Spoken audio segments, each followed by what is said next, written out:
I'd walk your feet in a little bit so that when you sit down, you've got, you can sit and extend the arms fully out and then stand up, so it's a squat and row at the same time. Good. So sit all the way down? Yeah, that looks really good. As much as your hip is comfortable flexing as you squat, so if I move my feet closer, it's going to be harder. harder.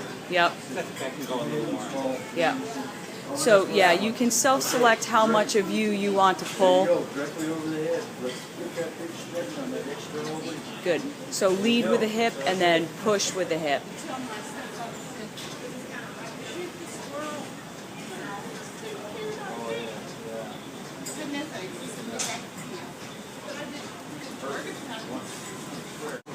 Yeah, that looks good.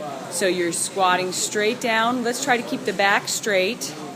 This is a tough one. Keeping the back straight, chest lifted, feeling a stretch in the front of your left hip. And breathe. Good. Really drive through that right heel. You'll feel the strength in your right butt. Good.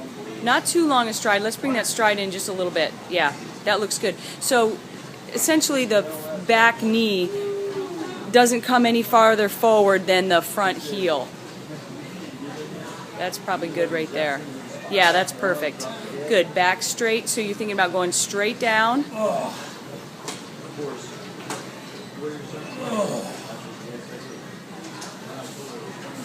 Nice.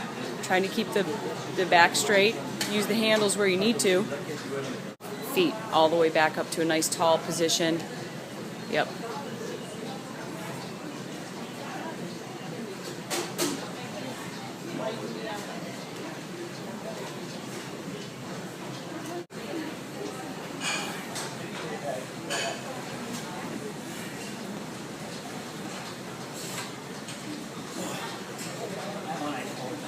Yeah. Back and forth, so you're alternating that footstep. There we go. Good. So just a nice big stretch across the pecs, on into that hip flexor on the trailing leg. Abs should be tight. And breathe.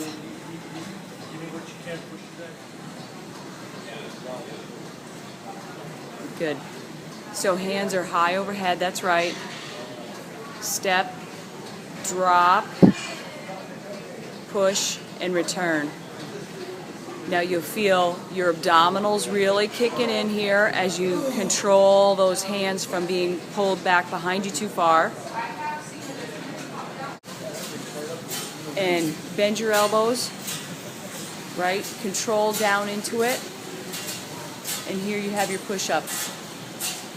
Your hands are in a great spot, that'll keep the straps from rubbing on your shoulders. So heels are relatively down. They're going to lift a little bit, and that's okay.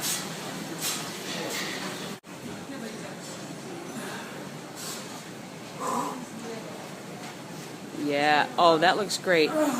Nice lateral lunge. Toes are pointed forward. Reaching on out. Inside leg stays straight, feeling a stretch on the inner thigh. Which is harder, which side? Yeah. So your knees are at a soft lock, that's perfect. So we're just doing a hip hinge here. We've got the straps shortened a bit. Gliding back onto your heels.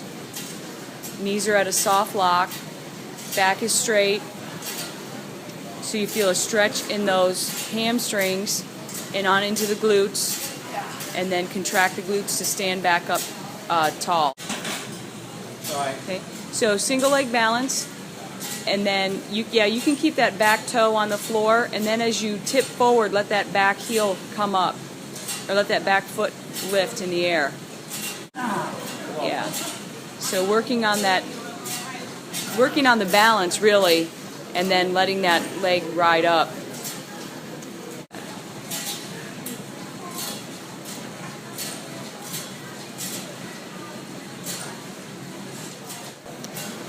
Right.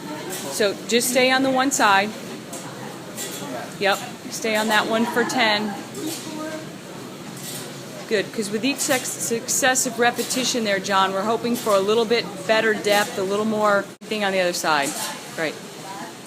So loose grip, weight stays on the right hip as you cross that left leg slightly around back and drop down. And as soon as your elbows stop going back, that exercise is done. That looks good.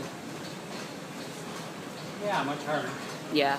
Yeah, the farther forward you walk your feet, the more of you have to pull. So you can self-select again how much of you want to row.